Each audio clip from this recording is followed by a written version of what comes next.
اعوذ باللہ من الشیطان الرجیم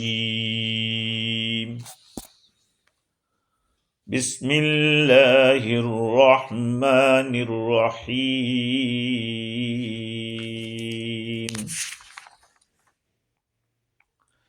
انہ لقرآن کریم فی کتاب مکنون لا يمسه إلا المطهرون تنزيل من رب العالمين أفبهذا الحديث أنتم مدهنون وتجعلون رزقكم أنكم تكذبون صدق اللہ العظیم۔ بزرگوں، پیارے بھائیوں، گفتگو ہماری یہ چل رہی تھی کہ اللہ تعالیٰ نے ستاروں کے گرنے کی جگہ یا گرنے کے وقت کی قسم کھا کے فرمایا، جس میں یہ بھی بتایا کہ بہت بڑی قسم ہے اگر تم جانو۔ قسم کھا کے کیا فرمایا؟ انہ لقرآن کریم، یہ ایک معزز قرآن ہے، باعزت قرآن ہے، فی کتاب مکنون، چھپی ہوئی کتاب کے اندر ہے، لا یمسہ الا المطہرون، اس کو نہیں چھوئے گا مگر پاک۔ یہاں پہ ہماری بات اٹکی تھی۔ بات یہ ہے کہ یہاں دو مطلب ہے۔ لا یمسہ، اس کو ٹچ نہیں کرے گا۔ اس کو کا کیا مطلب؟ اس کا ایک مطلب تو یہ قرآن جو ہمارے پاس ہے، صحیفہ جو، وہ مراد ہے کہ اس کو نہیں چھوئے گا مگر پاک۔ اور ایک مطلب یہ ہے کہ یہ لا یمسہ جو چھپی ہوئی جو کتاب ہے جس کے اندر یہ قرآن ہے، یعنی لوح محفوظ۔ لوح محفوظ جانتے ہیں؟ نہیں۔ لوح محفوظ اللہ تعالیٰ نے جب قلم کو پیدا کیا تھا، سب سے پہلے کس چیز کو پیدا کیا؟ اللہ تعالیٰ نے نبی کے نور کو پیدا کیا۔ بعض روایتوں میں ہے کہ اللہ تعالیٰ نے قلم کو پیدا کیا، اور اللہ تعالیٰ نے فرمایا کہ اکتب، لکھ۔ کہا کیا؟ کہا جو کچھ بھی دنیا میں ہونے والا ہے وہ سب لکھ ڈال، وہ سارا لکھا ہوا ہے، وہ محفوظ ہے۔ لوح کہتے ہیں تختی کو جس پہ لکھا جاتا ہے، سلیٹ جانتے ہیں؟ سلیٹ جس پہ لکھا جاتا ہے، ہاں، بلیک بورڈ، اس کو لوح کہتے ہیں۔ اور محفوظ کے معنی محفوظ، تو وہ اوپر ہے، ساتویں آسمان کے اوپر۔ قرآن کہا کہ اس میں ہے، تو اب لا یمسہ الا المطہرون کا ایک مطلب تو یہ ہوا کہ اس لوح محفوظ کو نہیں ٹچ کر سکتے مگر پاک لوگ۔ اس کا مطلب یہ ہوگا کہ پاک سے مراد فرشتے، فرشتے، اس لیے کہ فرشتوں کے سوا وہاں کسی کی رسائی نہیں ہے، کوئی پہنچ نہیں سکتا۔ اور ٹچ کرنے سے مراد ایسا ٹچ کرنا نہیں ہے، بلکہ اس کی اندر جو باتیں ہیں اس سے مطلع ہونا۔ جیسے مثال کے طور پر کوئی ان سے کچھ بات نکالنے کے لیے کچھ کرے، ارے ان کو مت چھیڑو یار، کہتے ہیں ان کو مت چھیڑو۔ چھیڑنے کا مطلب یہ نہیں کہ ٹچ مت کرو، تو یہ مطلب ہے۔ اور اگر یہ مراد لیتے ہیں کہ جو قرآن ہمارے پاس ہمارے ہاتھ میں ہے اس کو نہیں چھو سکتے مگر پاک لوگ، تو اب پاک لوگوں سے مراد لوح محفوظ والی شکل میں فرشتے، اور یہ جو قرآن جو صحیفہ ہمارے پاس ہے یہ اگر مراد لیتے ہیں تو اس سے مراد پاک، جو باوضو ہو، بے وضو نہ ہو، ناپاک نہ ہو۔ سمجھ رہے ہیں بات کو؟ یہ دو مطلب یہاں۔ اب آپ دیکھیں قرآن مجید نے لا یمسہ، اس کو سے کیا مراد؟ یہ مراد لینے میں دو مطلب نکلے۔ سمجھ رہے ہیں بات کو؟ ہی، شی، ہی سے کون مراد ہے؟ شی سے کون مراد ہے؟ اس طرح سے یہاں پر بھی سمجھ رہے بات کو. تو قرآن مجید کے مطلب میں جو 2-3 باتیں جو آتی ہے وہ اس لحاظ سے ہوتی ہے. اب آگے دیکھیے کہ لا یمسہ الا المطہرون جو قرآن نے فرمایا کہ اس کو نہیں چھو سکتے مگر پاک لوگ. یہیں سے قرآن مجید کی ایک عظمت معلوم ہوتی ہے، بڑائی معلوم ہوتی ہے. اور کیوں نہ ہو بڑائی اس کی، اللہ تعالیٰ کا کلام ہے، پاک کلام ہے، تو پڑھنے والا بھی پاک ہونا چاہیے، پاک جگہ پہ ہونا چاہیے. اس کے بہت سارے آداب ہیں. اسی لیے بعض روایتوں میں یہاں تک آیا کہ تم قرآن کو لے کر دشمنوں کے ملک میں مت جاؤ. کیا؟ قرآن کو لے کر دشمنوں کے ملک میں مت جاؤ. اب یہ ابھی کا زمانہ تو ایسا ہے کہ الحمدللہ ثم الحمدللہ کہیں بھی قرآن لے جاؤ کوئی چھیڑ چھاڑ نہیں ہوتی. یہ تو کچھ ایسی پولیٹیکل یا یہ کہ ایسے شر پیدا کرنے کے لیے قرآن کے ساتھ جو کر رہے ہیں جو غلط ہے. باقی آپ دنیا کے کونے کونے میں اس کے ذریعے کس کے ساتھ بھی قرآن لے جا سکتے ہیں، کوئی روک نہیں سکتا ہے. لیکن اس زمانے میں ایسا تھا کہ دار الحرب تھا، جہاں پہ نہیں اذان دے سکتے، نہ نماز پڑھ سکتے، نہ قرآن پڑھ سکتے. تو ایسے مقام پر اگر قرآن لے کر جائیں گے تو قرآن کو کیا کریں گے؟ بے حرمتی کریں گے. اس لیے منع کیا گیا کہ ایسے ملک میں قرآن. آج بھی میں آپ کو بتاؤں کہ عرب کے بعض علماء ایسے ملکوں کے اندر اپنے لوگوں کو سفر کرنے سے منع کر رہے ہیں کہ جہاں آپ کے دین کی حفاظت مشکل ہو وہاں جانا آپ کے لیے صحیح نہیں ہے. سمجھ رہے ہیں بات کو؟ خیر، یہیں سے ایک بات معلوم ہوتی ہے کہ قرآن مجید کے پڑھنے کے آداب ہیں. ایک ادب تو یہ ہے کہ اس کو پاک آدمی چھوئے گا. اور چھونے کا مسئلہ میں نے بتایا تھا کہ قرآن کا ایک جزدان ہوتا ہے، ایسا جزدان کہ جو چپکا ہوا ہے، اس سے الگ نہیں ہوتا. کپڑے کا ہی ہوتا ہے، لیکن اس کو ایسے ڈال کے رکھتے ہیں کہ وہ ٹچ نہیں، نکلتا نہیں ہے، اس سے جدا نہیں ہوتا. کہا کہ اس کو بھی بے وضو نہیں پکڑ سکتے، اس لیے کہ یہ جو اس کا جز بن گیا ہے، اس کا پارٹ بن گیا ہے. اور ایک وہ ہوتا ہے جزدان جس کو اندر رکھتے ہیں اور پھر اس کو نکال کر پڑھتے ہیں. تو اگر وہ رکھا جس کے اندر ہے جو الگ ہوتا ہے اس کو بغیر وضو سے پکڑ سکتے آپ. ہاں، اور آپ بے وضو ہیں اور اس سے پکڑ رہے ہیں، کہا کہ نہیں. اگر کوئی الگ کپڑے سے پکڑ رہے ہیں تو آپ پکڑ سکتے ہیں. یہ بات سمجھنا.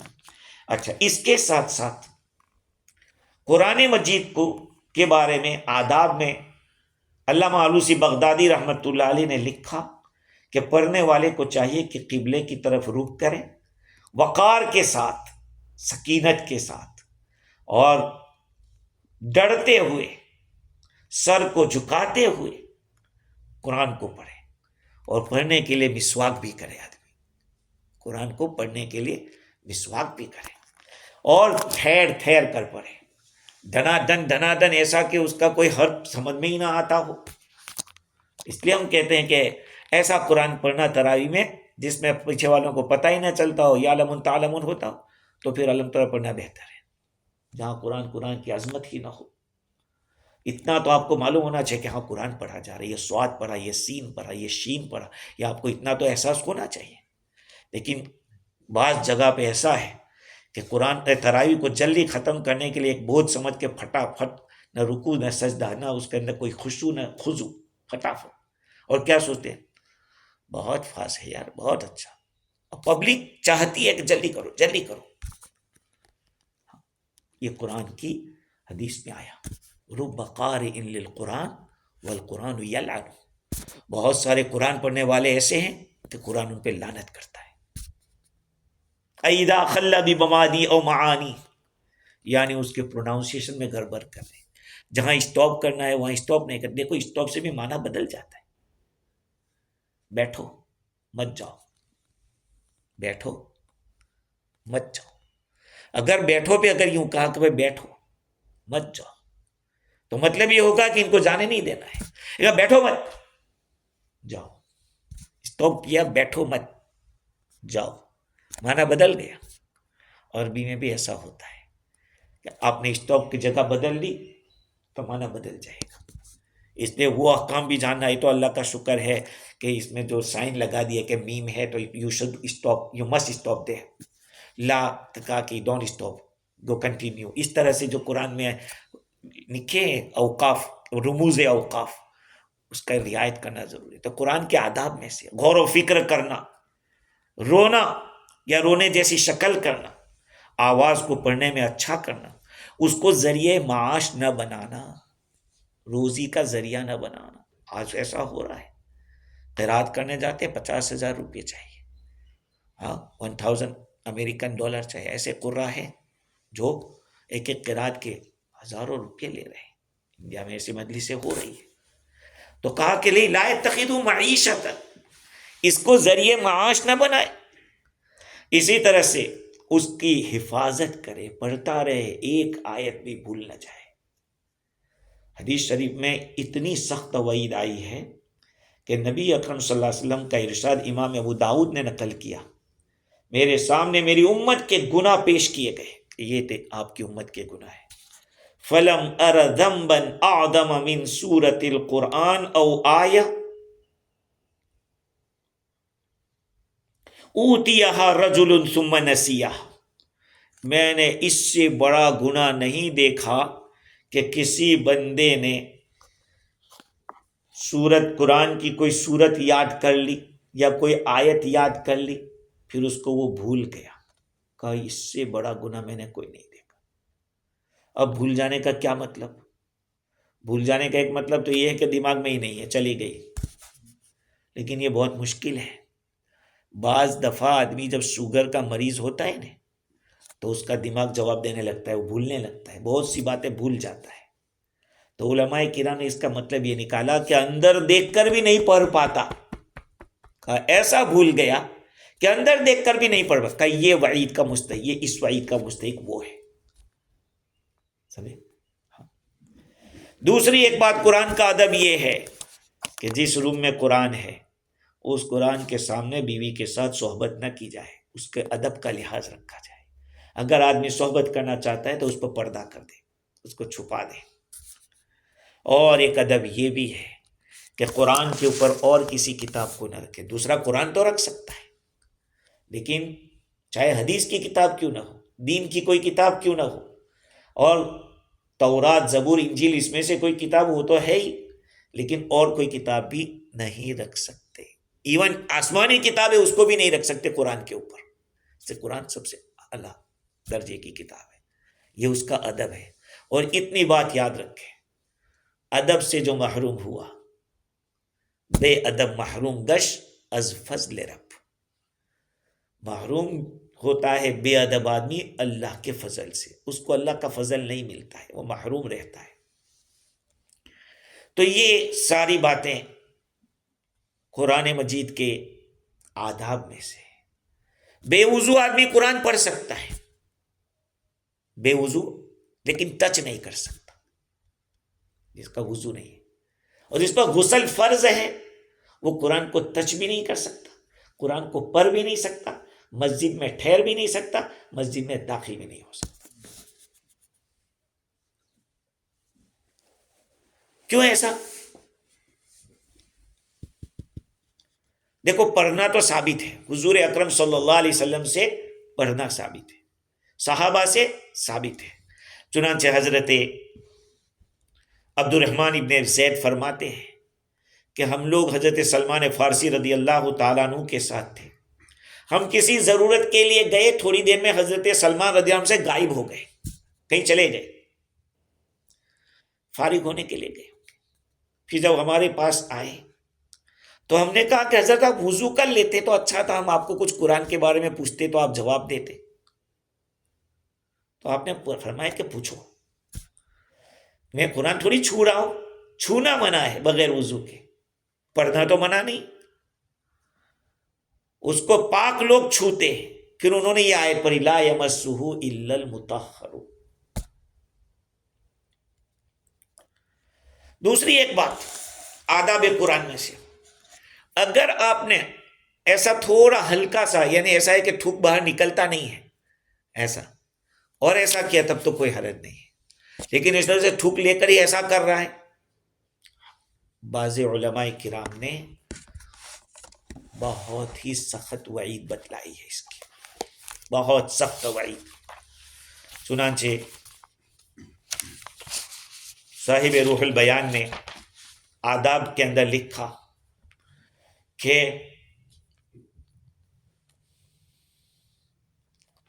اگر کوئی اس طرح کا کرتا ہے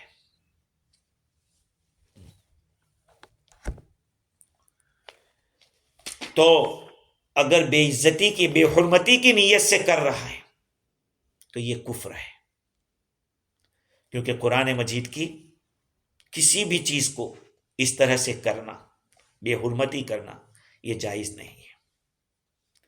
اس کے ساتھ ساتھ اگر جنوبی آدمی قرآن کو دیکھ رہا ہے تب تو کوئی حرج نہیں ہے، جس کو غسل فرض ہے وہ اگر قرآن کو دیکھ رہا ہے، ایسے کوئی پڑھ رہا ہے اس کو ایسے دیکھ رہا ہے تو کوئی حرج نہیں، لیکن چھونا اور اس کو پڑھنا منع ہے۔ جنوبی آدمی کے لیے مسجد میں داخلہ منع ہے۔ اگر سو گیا مسجد میں اور اس کو احتلام ہو گیا تو کہا کہ اگر دیوار قریب ہے تو تیمم کر کے نکلے، پھر رکے نہیں مسجد میں اور نکل جائے، اور یہ قرآن میں ہے۔ ہاں، یا ایھا الذین آمنوا لا تقربوا الصلاۃ وانتم سکارى حتى تعلموا ما تقولون ولا جنوبا الا عابری سبیل حتى تغتسلوا۔ تو نشے کی حالت میں بھی آدمی مسجد میں نہیں آ سکتا جب تک کہ وہ اچھی طرح، یہ تو شروع کے آئے تھے، پہلے زمانے میں شراب حرام نہیں ہوئی تھی ایک دم سے، دھیرے دھیرے حرام ہوئی۔ تو سیکنڈ لاسٹ جو یہ تھا اسٹیپ وہ یہ تھا کہ نماز کے ٹائم پہ نہیں پی سکتے تھے، بعد میں کہا کہ بالکل نہیں پی سکتے، وہاں ولا جنوبا، جنابت کی حالت میں، یہ قرآن نے صاف کہا ہے۔ اور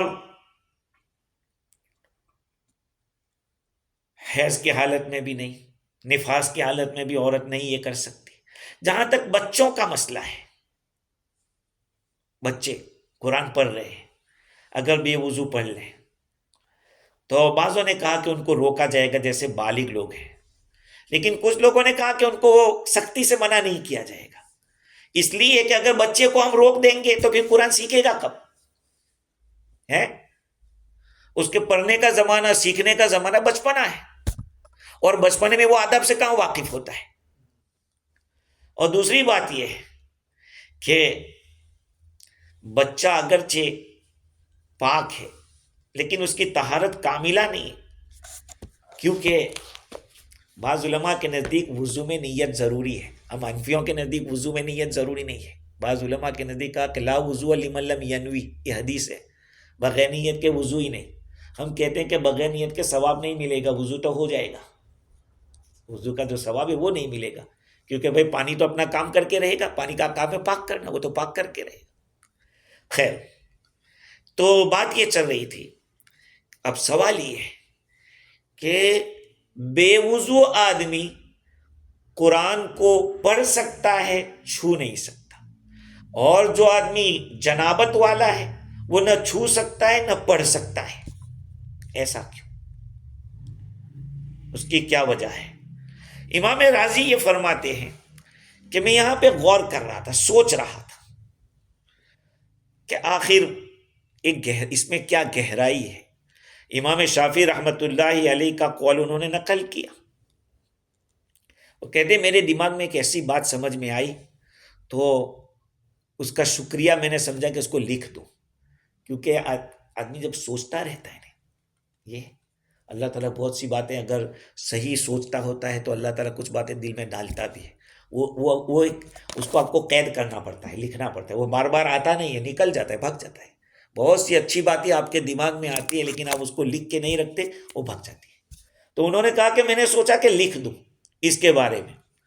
وہ یہ کہ امام شافعی رحمۃ اللہ علیہ نے بے وضو کو اور بے غسل آدمی کو قرآن کو چھونے سے منع کیا، اور دونوں کو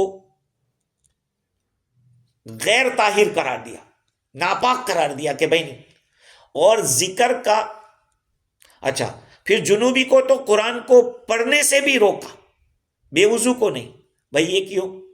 تو کہا کہ دیکھو اصل میں بات یہ ہے کہ اللہ تعالیٰ نے صاف طور پر غسل جس پر فرض ہے اس کو منع کیا کہ وہ مسجد میں داخل نہ ہو.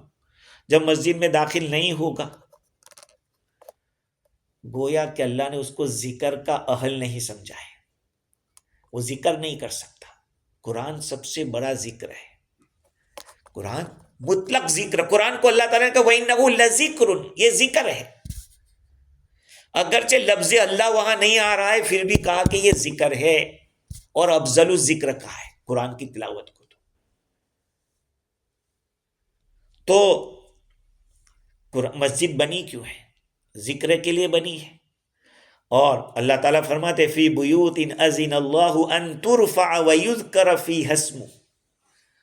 اللہ تعالیٰ نے اجازت دی گھروں کے بارے میں، مسجدوں کے بارے میں، اس کو بلند کیا جائے، اس میں اس کا نام لیا جائے، اس کا ذکر کیا جائے. تو ظاہری بات ہے مسجد میں تو ان لوگوں کو اجازت ہوگی جو ذکر کے اہل ہو. جو ذکر کے اہل نہیں ہے، اسی لیے جو چھوٹا بچہ کچھ سمجھتا نہیں ہے اس کو مسجد میں لانے سے منع کیا. جنبوا مساجدکم صبیانکم، تم اپنی مسجدوں کو دور رکھو اپنے بچوں سے، اپنی مسجدوں سے بچوں کو دور رکھو. لیکن بولنے جاؤ دیکھو کیا ہوتا ہے. آپ کا بچہ سمجھتا نہیں ہے، اس بات کی دلیل ہے کہ بھاگ رہا ہے، اس کو چھیڑ رہا ہے، چلا رہا ہے، ڈسٹرب کر رہا ہے، تو سمجھ جانا چاہیے کہ اس کو نہیں لانا ہے مجھ کو. جب وہ اچھی طرح سے سمجھدار ہو جائے گا تو مسجد کے آداب سمجھ جائے گا تو پھر لائیں گے. تو وہ بھی ذکر کا حل نہیں ہے. ہاں تو جب جنوبی کو اللہ تعالیٰ نے ذکر کا اہل نہیں قرار دیا، مسجد کے داخلے سے روک دیا، تو اب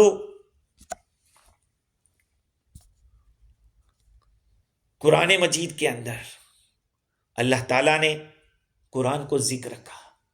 دیکھو جنوبی آدمی جو ہوتا ہے نا، جس کو پر غسل فرض ہے، وہ دوسرا ذکر کر سکتا ہے، استغفر اللہ بول سکتا ہے، سبحان اللہ بول سکتا ہے، سمجھ رہے ہیں، لا حول ولا قوت الا باللہ بول سکتا ہے. قرآن نہیں پڑھ سکتا. کیوں؟ اس لیے کہ قرآن کمپلیٹ ذکر ہے. اور جو آدمی یوں کہہ رہا ہے کہ استغفر اللہ، وہ اپنی دل کی بات کہہ رہا ہے کہ میں اللہ سے معافی مانگ رہا ہوں، میں اللہ سے معافی مانگ رہا ہوں. تو وہاں نام تو ہے اللہ کا، ذکر تو ہے، لیکن پورا ذکر نہیں ہے، وہ اندر کی بات کہہ رہا ہے. اسی طرح سے لا حول ولا قوت الا باللہ کا مطلب کیا ہے؟ گناہوں سے پھیرنے والا، نیکیوں کی طاقت دینے والا اللہ کے سوا کوئی نہیں. ذکر ہے لیکن اس میں بھی ایک حقیقت کا اظہار کر رہا ہے. اچھا، اور قرآن جو ہے اس کے ذکر ہونے سے کوئی نکال نہیں سکتا. اس پہ ایک سوال ہوتا ہے، ایک سوال. ایک آدمی آپ کے گھر پہ آیا، آپ نے کہا ادخلوها بسلام، سلامتی کے ساتھ اس میں داخل ہو جائے. یہ قرآن کی آیت ہے. کیا ہے؟ قرآن کی آیت ہے. ادخلوها بسلام، یہ سلامتی کے ساتھ داخل ہو جائے. لیکن اس نے کس قصد سے، کس ارادے سے کہا ہے؟ اس نے ارادہ کیا ہے اپنے گھر کے اندر ویلکمنگ کرنے کا. لیکن یہ قرآن باقی رہے گا، اس کو قرآن ہونے سے کوئی نہیں نکال سکتا. لیکن اس نے اس کو استعمال جو کیا ہے وہ دوسرے مقصد کے لیے. اسی لیے ایک آدمی نماز پڑھ رہا تھا اور نماز پڑھتے پڑھتے کوئی اس کے گھر کے اندر داخل ہو رہا تھا اور اس نے یہ کہا ادخلوها بسلام، اس نیت سے کہ اس کو کہا کہ نماز فاسد ہو جائے گی اس کی. حالانکہ آیت قرآن کی ہے، اس کی نیت قرآن کی نہیں، قرآن پڑھنے کی نیت نہیں تھی، اس کی نیت. اچھا، آپ نماز پڑھ رہے تھے اور کوئی آدمی اجنبی جا رہا تھا جس کو آپ نے سلام کہا کہ السلام علیک، یا قرآن مجید کی آیت ہے السلام علیہ، آپ نے آپ کا ارادہ اس کو متوجہ کرنا کا تھا، آپ کی نماز فاسد ہو جائے. اور قرآن پڑھنے کا نہیں فاسد. یہ فرق ہے دوسرے ذکر میں اور قرآن مجید کے اندر. اچھا، دوسری بات کہ عقل کے اعتبار سے، عقل کے اعتبار سے کہ بے وضو آدمی کو قرآن پڑھنے سے نہیں روکا، قرآن چھونے سے روکا، اور بے غسل آدمی کو وہ قرآن کو چھونے سے بھی روکا، قرآن پڑھنے سے بھی روکا. ایسا کیوں؟ امام فخر الدین رازی نے ان کی تفسیر کے اندر اس بات کو کھولا انہوں نے، اور ہے تھوڑی گہری بات، میں آپ کو بھی سے کہہ دوں. جو عبادت ہے نا، عبادت، اس کا اپوزٹ کیا ہے؟ کس کے خلاف کرنے کو کہتے ہیں عبادت؟ شہوت کے. دو اپوزٹ چیز کیا ہے؟ شہوت اور عبادت. یہ دونوں اپوزٹ ہیں. اسی لیے کہا کہ نفس کے خلاف کرو، اپنی شہوت کے خلاف کرو. اللہ کو بہت پسند ہے. سمجھ رہے؟ شیطان ہمیشہ شہوت والی ہی باتیں لاتا ہے. اب دیکھیے شہوت کتنی قسم کی ہے؟ دو قسم کی. کتنی قسم کی؟ دو قسم کی. ایک شہوت بطن، ایک شہوت فرج.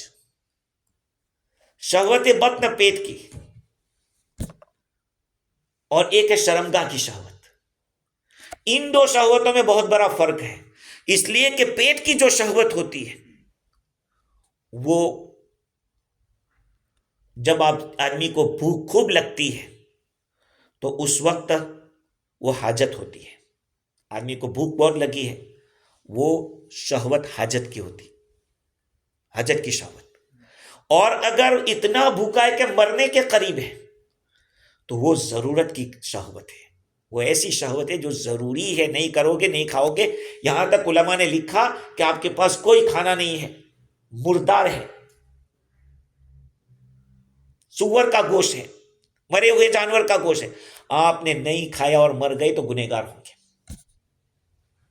جان بچانا فرض ہے، تو یہ ضرورت یعنی مجبور ہو گیا. تو اس میں پیٹ والی شہوت کے اندر، پیٹ والی شہوت کے اندر دو قسم کی باتیں آ گئی. حاجت بھی ہے، ضرورت بھی ہے. اور کبھی کبھی شہوت سے بھی آدمی کھاتا ہے. قرآن میں آیا نا، اسی صورت میں آیا وَلَحْمِ طَيْرٍ مِّمَّا يَشْتَهُونَ. جنت کے اندر پرندوں کا گوشت ہوگا جو من چاہ، شہوت کے لیے ہوگا. یعنی نہ بھوک ہوگی وہاں، نہ کوئی مزہ لینے کے آدمی کھائے گا کہ آج مجھے کبوتر کے کباب کھانے ہیں. بس یہ سوچے گا کہ اللہ تعالیٰ کی طرف سے وہی کبوتر پڑے گا، گرے گا، اور اس کی کباب تیار ہو کے آپ کے دربار میں حاضر. اللہ اس کو دوسری زندگی دے دے گا. تو وہاں جو مزہ لینے کے لیے کھائیں گے، وہاں بھوک نہیں ہوگی، وہاں ضرورت نہیں ہوگی، وہاں شہوت کا لفظ آیا. تو آدمی جب فارغ ہوتا ہے، پیشاب پاخانہ کرتا ہے، تو گویا کہ اس کے پیٹ کی جو شہوت ہے اس کی انتہا کو وہ پہنچ گئے، وہ شہوت اس کی پوری ہو گئی ہے.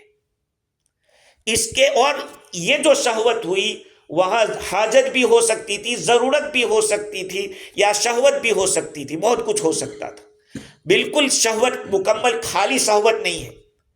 اس کے مقابلے میں بیوی کے ساتھ آدمی جو یہ کرتا ہے، شہوت پوری کرتا ہے، وہاں خالی شہوت ہوتی ہے، خالی شہوت ہوتی ہے. اور وہ شہوت جب پوری ہو جاتی ہے تو دوبارہ آدمی تیار نہیں ہوتا ہے، دوبارہ آدمی جلدی تیار نہیں ہوتا. اسی لیے کہا کہ اس شہوت میں پورا بدن انوالو ہوتا ہے کہ پورا بدن دھو، غسل کرو پورا. ایسے تو پیشاب بہت ناپاک چیز ہے، بہت گندی چیز ہے، منی سے بھی زیادہ گندی چیز پیشاب ہے. لیکن اگر اس میں بھی غسل کا کہتے تو آدمی کیا بنتی ہے؟ شریعت نے آسانی کی کہ نہیں، جتنے اعضاء تمہارے باہر رہتے ہیں، چہرہ، ہاتھ، پاؤں، سر کا، بس اتنے پہ ہی کر لو. قرآن نے حکم دے دیا کہ اس طرح سے تمہارا وضو ہوگا. اس کے اندر چونکہ شہوت ہے تو کہا کہ یہ مکمل شہوت ہے، اس لیے اس کو چاہے مکمل پاکی کرے. اور دیکھیں نا تو غسل کے اندر آدمی کو جہاں ظاہری پاکی ملتی ہے نا، اندر کی پاکی بھی ملتی ہے، دل کی پاکی بھی ملتی ہے اگر آدمی گہری نظر سے دیکھے تو. اس لیے کہ جب آدمی غسل کرتا ہے نا، اگر اللہ تعالیٰ نے کچھ ایمان دیا ہے، کچھ سمجھ بوجھ دی ہے، وہ فوراً اپنے دل کے اندر ہلکا پن محسوس کرے گا. جب تک غسل جنابت نہیں کرے گا آدمی کو بے چینی رہے گی، بے چینی رہے گی. جب غسل کر لے گا اس کو اطمینان ہو جائے گا. میں کبھی کبھی اللہ تعالیٰ سے کہتا ہوں، یا اللہ تیرا کتنا احسان کہ تو نے فرض کیا. یہ غسل اگر فرض نہیں ہوتا تو ہم کو کہاں پتا چلتا کہ اس طرح سے پاکی حاصل کی جاتی ہے اور آدمی کو اطمینان ہوتا ہے. دوسرے دھرموں میں کہاں غسل ہے؟ کچھ بھی نہیں. اللہ تعالیٰ نے ہم پر احسان کیا. کہ پہلے تو میں آپ کو ایک بات اور بتاؤں کہ اللہ تعالیٰ نے عورتوں کو پیدا کر کے بھی ہم پہ احسان کیا ہے. ورنہ ہم لوگوں کو کا دماغ جب یہ خراب ہوتا کہاں جاتا آدمی, کہاں اپنی شہوت کو پوری کرتا. اور عجیب بات یہ ہے کہ اللہ نے ہر انسان کے مزاج کے موافق عورت عطا فرمائی اور ہر ایک خوش ہے. کل حزب بما لدیہم فرحون, ہر جماعت اپنے پاس جو ہے اسی پر خوش ہے. الحمدللہ. اس نعمت پہ بھی شکر ہونا چاہیے کہ آدمی غسل جنابت کے بعد بھی اللہ کا شکر ادا کرے کہ یا اللہ تیرا احسان ہے کہ تو نے ہمارے اوپر غسل کو فرض کیا اور تو نے ہمیں حکم دیا اور تو نے ہمارے لیے ایک عورت ہمارے لیے پیدا فرمائی. فرما بردار جو بھی ہے, بس اللہ تعالیٰ سے آدمی خوش رہے. خیر آگے دیکھیے اللہ تعالیٰ کیا فرماتے ہیں. ہاں, اب جو محدث یعنی بے وضو آدمی ہے, تو بے وضو آدمی کے لیے تو صحابہ کرام میں بہت سارے ایسے تھے جو مسجد میں داخل ہوتے تھے بے وضو, اور حضور اکرم صلی اللہ علیہ وسلم نے مسجد میں سونے کو جائز کہا. سونے کو جائز کہا کہ نہیں. حضور صلی اللہ علیہ وسلم حضرت فاطمہ رضی اللہ عنہا کے گھر پہنچے, پوچھا علی کہاں ہے؟ کہا علی تو ذرا غصے میں تھا تو چلے گئے. کہا کہاں؟ کہا مسجد کی طرف گئے. حضرت علی رضی اللہ عنہ مسجد میں سوئے تھے. کہاں سوئے تھے؟ اگر مسجد میں سونا منع ہوتا ہے کہ یہاں سوتے ہو. کیا فرمایا حضور نے؟ قم یا ابا تراب, اے مٹی کے بیٹے باوا کھڑا ہو جا, مٹی کے باوا کھڑا ہو جا. اور بھی روایتوں سے سمجھ میں آتا ہے کہ مسجد میں سونا جائز ہے. سونا, ہر سونا وضو کو نہیں توڑتا ہے, یہ بھی یاد رکھنا. ایسے بیٹھے بیٹھے میں سو رہا ہوں, وضو نہیں ٹوٹے گا. اگر بیٹھے بیٹھے سوتے ایسے تھوڑا یہ اٹھ گیا تو وضو ٹوٹ جائے گا. بعض علماء نے تو ملک تک مرا کیا کہ نہیں, سونے سے وضو نہیں ٹوٹتا. اس لیے آپ لوگوں نے حرم شریف کے اندر دیکھا ہوگا کہ بہت سارے لوگ سوئے اور تکبیر ہوئی کہ کھڑے ہو گئے. اب ہم لوگ کہیں گے ارے بھائی بعض ائمہ کیا ہے, آپ اس پہ اعتراض مت کیجیے. بعض اماموں کے نزدیک سونے سے وضو نہیں ٹوٹتا ہے. بعض اماموں کے نزدیک بیوی کو ایسے ٹچ کر لے, امام شافعی نے کہا ٹوٹ جاتا ہے. حنفیہ کے نزدیک نہیں ٹوٹتا ہے. اسی طرح سے شرمگاہ کو ڈائریکٹ اگر ٹچ کر لیا شوافی کے نزدیک ٹوٹ جائے گا, ہمارے یہاں نہیں ٹوٹتا ہے. اس لیے ایسا مت سننا کہ وہاں اچھا ہے, یہاں بھی دونوں طرف کچھ نہ کچھ یہ حدیثیں انہوں نے ایسی لی ہے, روایتیں اور مسائل بتلائے. خیر, تو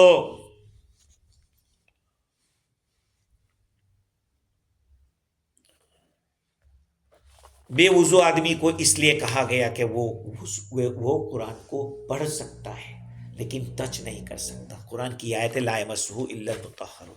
آگے اللہ تعالیٰ نے فرمایا کہ تنزیل من رب العالمین, یہ جو قرآن ہے رب العالمین کی طرف سے اتارا ہوا ہے. یہ قرآن کی صفت بتلا رہے. کیوں نہیں چھونے کا بغیر وضو کے؟ اس لیے کہ تو رب العالمین کا اتارا ہوا ہے. اور تنزیل کا لفظ اصل میں اتارنے کے معنی میں ہے, لیکن یہاں منزل کے معنی میں اتارا ہوا, تھوڑا تھوڑا کر کے اتارا گیا اس وجہ سے. بلکہ اس قرآن مجید کا نام بھی تنزیل رکھا ہے. قرآن کو جیسے قرآن کہتے ہیں, ذکر کہتے ہیں, ایسے ہی قرآن کو تنزیل بھی کہتے ہیں.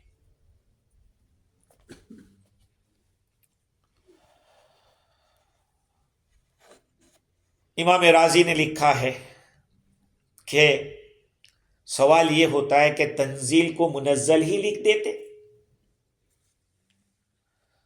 تو ریویل کیوں؟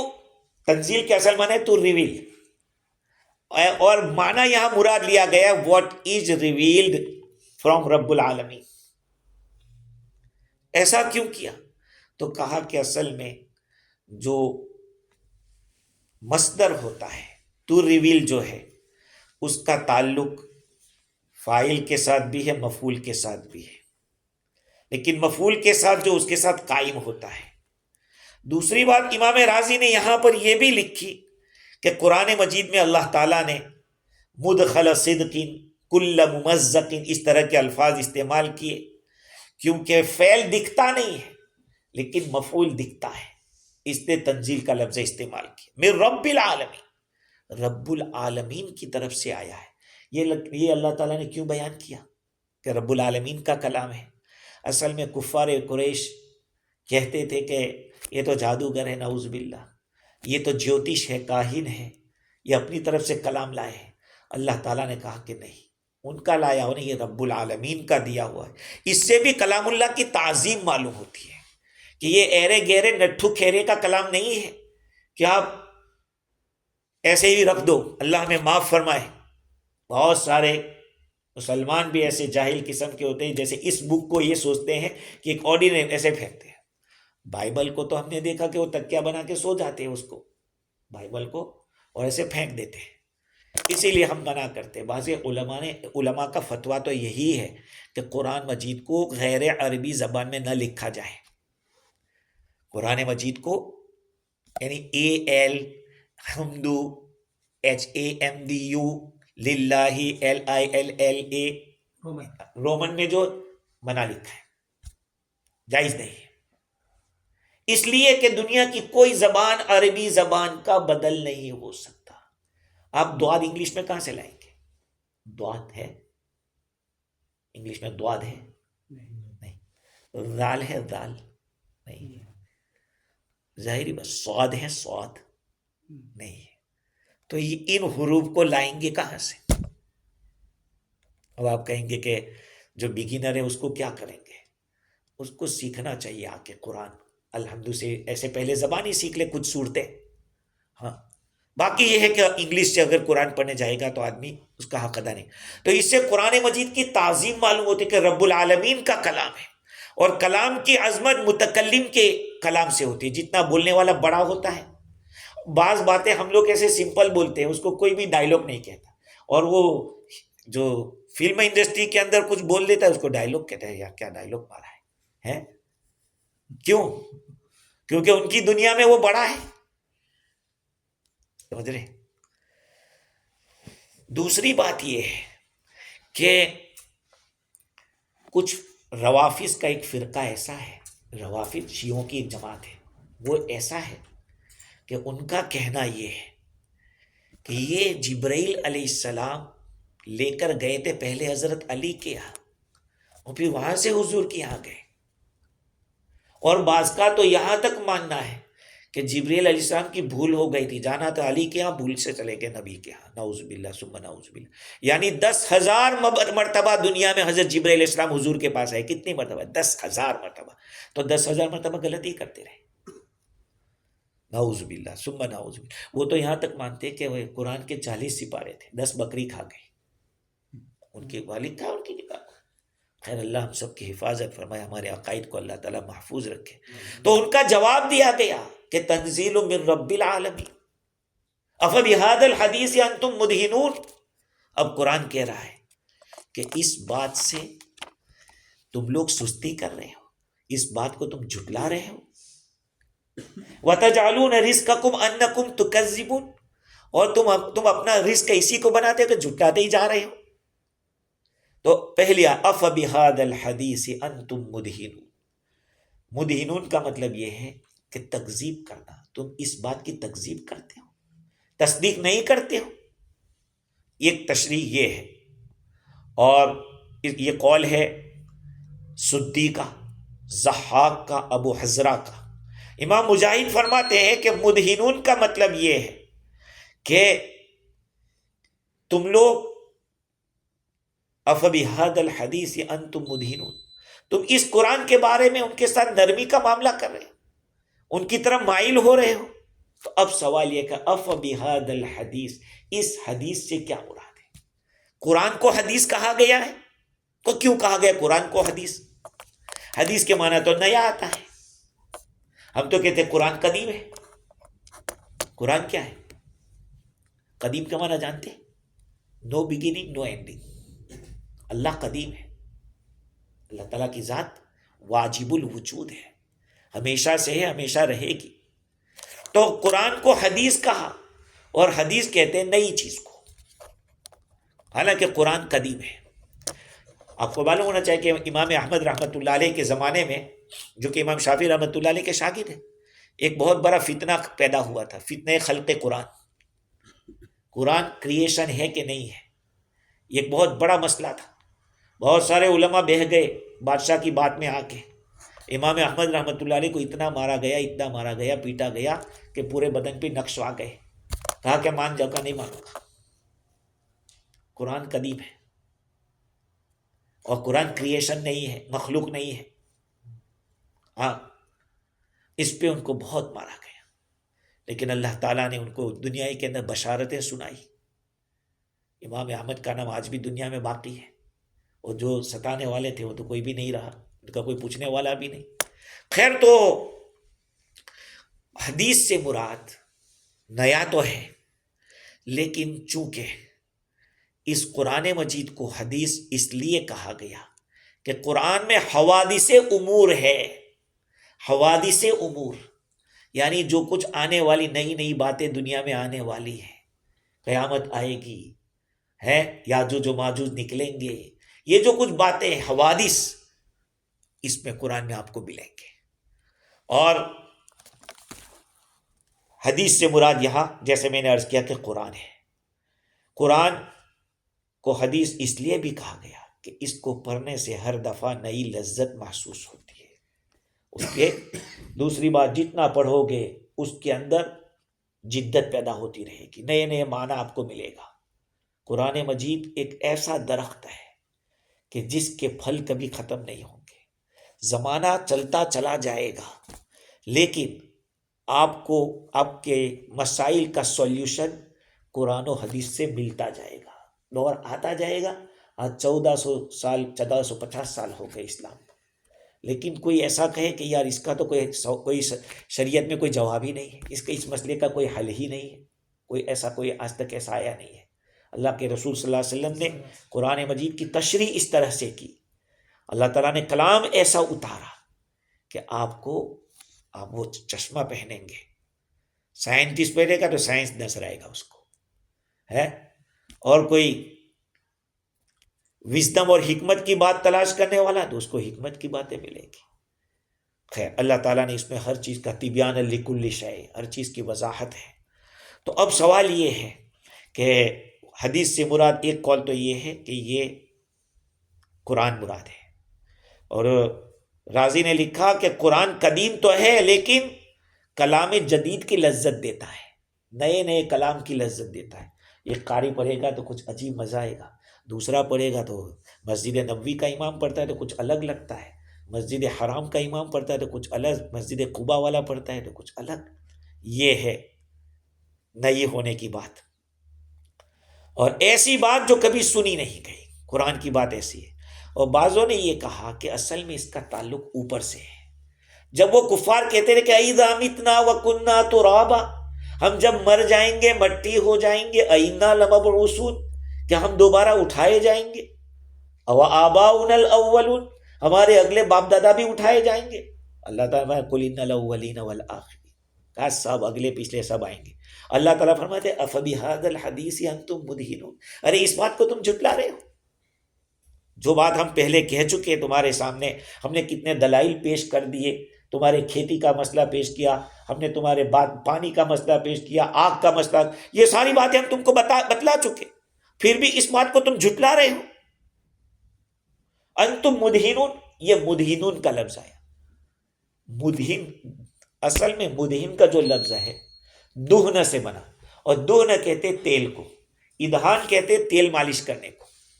جب تیل مالش کرتے ہیں نا، جس کا مالش ہوتا ہے وہ نرم پڑ جاتا ہے، اس سے جو بات بلوانی وہ بول دیتا ہے، جو کام کروانا وہ کر دیتا ہے. ایسے بھی جہاں تیل لگایا جاتا ہے مطلب کہ نرم کام، اس کے اندر نرمی کا معنی ہے. اب یہ ایک ہوتا ہے مداہنت، ایک ہوتا ہے مدارات، اس کے الگ الگ معنی ہے. اگر آپ اپنے مسئلے کو حل کرنے کے لیے دین کے معاملے میں نرمی کریں، یہ مداہنت ہے، اس پہ پکڑ ہوگی. اگر اپنے دین کو بچانے کے لیے آپ سوچ رہے ہیں کہ اگر میں یہ بات بولنے جاؤں گا تو معاملہ پورا بگڑ جائے گا، یہ مدارات ہے. پھر اس کے اوپر انشاءاللہ آئندہ گفتگو کریں گے. اللہ تعالیٰ مجھے بھی اور آپ کو دین کی صحیح سمجھ عطا فرمائے.